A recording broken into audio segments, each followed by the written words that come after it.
Assalamualaikum warahmatullahi wabarakatuh. Perkenalkan, nama saya Rahmaniati, NIM 190641100035 dari kelas 6A. Di kesempatan kali ini saya akan melakukan pemaparan review jurnal yang berjudul Pengaruh Penerapan Model Problem Solving terhadap Keterampilan Berpikir Tingkat Tinggi dan Aktivitas Belajar Peserta Didik. Langsung saja, yang pertama ada identitas jurnal, di mana judul jurnalnya yaitu Pengaruh Penerapan Model Problem Solving terhadap Keterampilan Berpikir Tingkat Tinggi dan Aktivitas Belajar Peserta Didik. Nama peneliti Waliyat Wazahra dan Hefi Alberida. Nama jurnal Bioeducation Journal tahun 2020, volume 4 nomor 1 dan halaman 20 sampai 28. Pendahuluan, pemerintah merancang pembelajaran abad 21 melalui kurikulum 2013 yang berpusat pada peserta didik atau student center, sehingga guru di abad 21 itu diharuskan memiliki kemampuan mendesain pembelajaran yang mampu mengembangkan sikap dan pengetahuan peserta didik, atau mendesain pembelajaran yang bersifat student center atau siswa yang aktif. Namun, pada kenyataannya masih banyak guru yang menggunakan model konvensional yang bersifat teacher center. Seperti yang ditemukan pada jurnal ini di SMAN 3 Bukit Tinggi pada bulan Oktober 2019, penelitiannya diketahui bahwa proses pembelajaran secara umum didominasi dengan model direct instruksional atau masih konvensional. Dan model tersebut yang dapat menyebabkan rendahnya HOTS atau keterampilan berpikir tingkat tinggi siswa, di mana dapat dibuktikan berdasarkan data PISA yang dirilis oleh The Organization for Economic Cooperation and Development tahun 2019 menunjukkan bahwa kemampuan HOTS peserta didik di Indonesia itu masih tergolong rendah, di mana HOTS menurut Burkhardt 2010 mendefinisikan sebagai proses mencari solusi dari masalah menggunakan cara berpikir kritis. Menurut Anderson dan Fatwell 2010, level kognitif HOTS itu meliputi kemampuan menganalisis pada C4, mengevaluasi C5, dan mencipta C6. Sehingga sangat dibutuhkan sekali keterampilan berpikir tingkat tinggi bagi siswa. Nah, rendahnya HOTS di SMAN 3 Bukit Tinggi terbukti dari hasil uji pendahuluan terhadap HOTS peserta didik yang menunjukkan data 34 orang peserta didik yang mengikuti tes, hanya 4 orang saja yang memiliki HOTS. Nah, hal tersebut dikarenakan kebiasaan berpikir tingkat rendah yang diajarkan oleh guru di SMAN 3 Bukit Tinggi, sehingga menyebabkan peserta didik itu tidak terlatih menggunakan HOTS. Kemudian penyebab lainnya yaitu karena penggunaan soal UTS-nya, yang juga masih belum menggunakan soal yang berbasis HOTS. Nah, untuk melatih HOTS itu dilakukan melalui penerapan model pembelajaran yang tepat. Salah satu model yang dapat diterapkan dalam kurikulum 2013 yaitu problem solving atau model problem solving, di mana model problem solving ini memiliki sintaks pembelajaran yang mengarahkan proses pembelajaran agar berpusat pada peserta didik. Sehingga model problem solving ini dapat meningkatkan keterampilan berpikir tingkat tinggi siswa. Hal ini sudah dibuktikan oleh penelitian lain yang dilakukan oleh Alberida et al. 2018 dan Alberida et al. Di tahun 2019, menunjukkan bahwa penerapan model pembelajaran problem solving itu dapat membuat peserta didik berpikir lebih kritis dalam menyelesaikan masalah, sehingga keterampilan berpikir tingkat tinggi siswa itu meningkat seperti itu.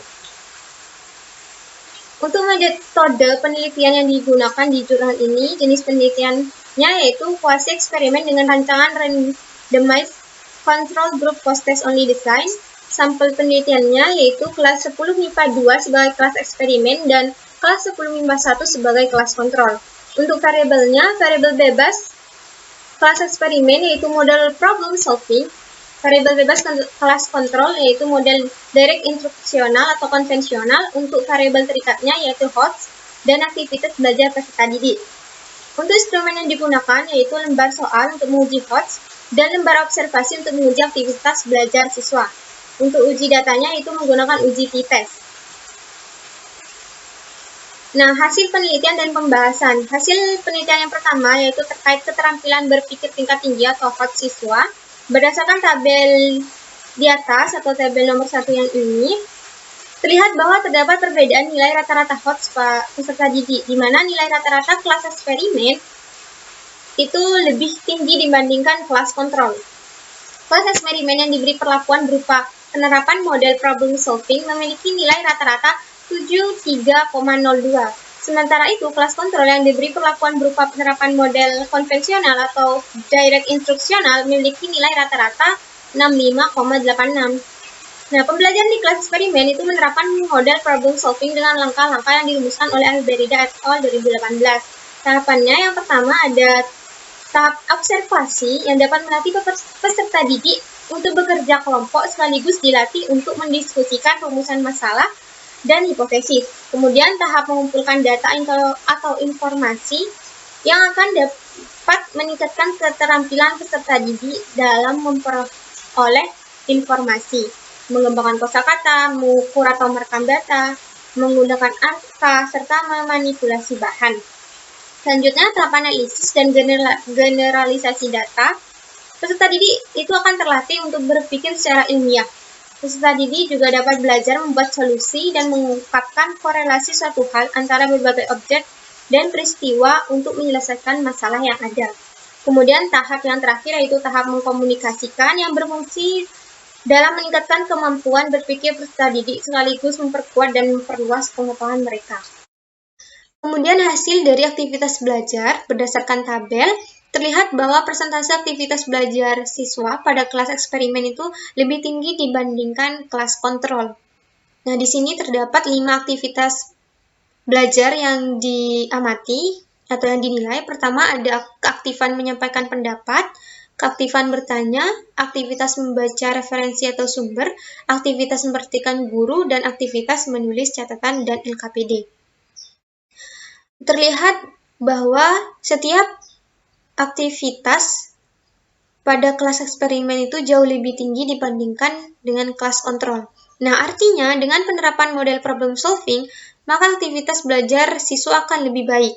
Melalui aktivitas belajar yang baik, tingkat keterampilan berpikir siswa juga ikut membaik. Hal ini terbukti pada kelas eksperimen yang memiliki persentase aktivitas belajar yang tinggi dibandingkan dengan kelas kontrol, berpengaruh pada nilai rata-rata HOTS siswa atau keterampilan berpikir siswa pada kelas eksperimen yang juga lebih tinggi dibandingkan dengan kelas kontrol. Sehingga aktivitas belajar siswa itu dapat berpengaruh terhadap keterampilan berpikir tingkat tinggi siswa. Kesimpulannya yaitu tahapan pembelajaran model problem solving terdiri dari yang pertama ada observasi, yang kedua masalah awal, yang ketiga pengumpulan data, yang keempat pengorganisasian data, yang kelima analisis atau generalisasi data, yang keenam yaitu mengkomunikasikan hasil. Nah, sintaks model problem solving tersebut mengarahkan peserta didik untuk memiliki keterampilan berpikir tingkat tinggi atau HOTS, sehingga penerapan model pembelajaran problem solving itu berpengaruh positif terhadap keterampilan berpikir tingkat tinggi dan aktivitas belajar siswa. Pada penelitian ini yaitu pada peserta didik di SMAN 3 Bukit Tinggi. Terlihat pada nilai rata-rata HOTS yang diperoleh dari uji T, nilai rata-rata HOTS pada kelas eksperimen lebih besar yaitu 73,02 dibandingkan dengan kelas kontrol sebesar 65,86. Kemudian model problem solving juga berpengaruh positif terhadap aktivitas belajar siswa, terbukti pada kelas eksperimen nilai persentase aktivitas belajarnya itu lebih tinggi dibandingkan dengan kelas kontrol. Nah, abstrak. Penelitian ini bertujuan untuk mengetahui pengaruh penerapan model problem solving atau pemecahan masalah terhadap kemampuan berpikir tingkat tinggi dan aktivitas belajar siswa kelas 10 di SMAN 3 Bukit Tinggi. Penelitian ini merupakan penelitian eksperimen dengan rancangan acak Only Post-Test Design Group. Subjek penelitiannya yaitu 32 siswa kelas 10 MIPA 2 di SMAN 3 Bukit Tinggi. Instrumen penelitian yang digunakan untuk mendapatkan data kemampuan berpikir tingkat tinggi adalah lembar soal, sedangkan data kegiatan belajar atau aktivitas belajar siswa diperoleh melalui lembar observasi. Hasil penelitian menunjukkan rata-rata skor yang diperoleh pada kelas yang diberi perlakuan model problem solving atau pemecahan masalah adalah 73,02. Sedangkan skor ini jika dibandingkan dengan skor rata-rata pada kelas kontrol itu jauh lebih tinggi, karena di kelas kontrol hanya sebesar 65,86. Aktivitas belajar siswa dengan penerapan model problem solving, yaitu pada aktivitas lisan, 73,44%, aktivitas visual sebesar 93,76%, dan aktivitas menulis sebesar 96,88%. Persentase tersebut juga lebih tinggi dibandingkan dengan kelas kontrol yang memiliki persentase secara berturut-turut yaitu 42,19%, 84,38%, dan 75%. Berdasarkan hasil penelitian dapat disimpulkan bahwa model problem solving berpengaruh positif dan signifikan terhadap peningkatan kemampuan berpikir tingkat tinggi dan aktivitas belajar siswa kelas 10 di SMAN 3 Bukit Tinggi. Baik, terima kasih. Cukup sampai di sini pemaparan review jurnal saya. Kurang lebihnya saya mohon maaf. Wassalamualaikum warahmatullahi wabarakatuh.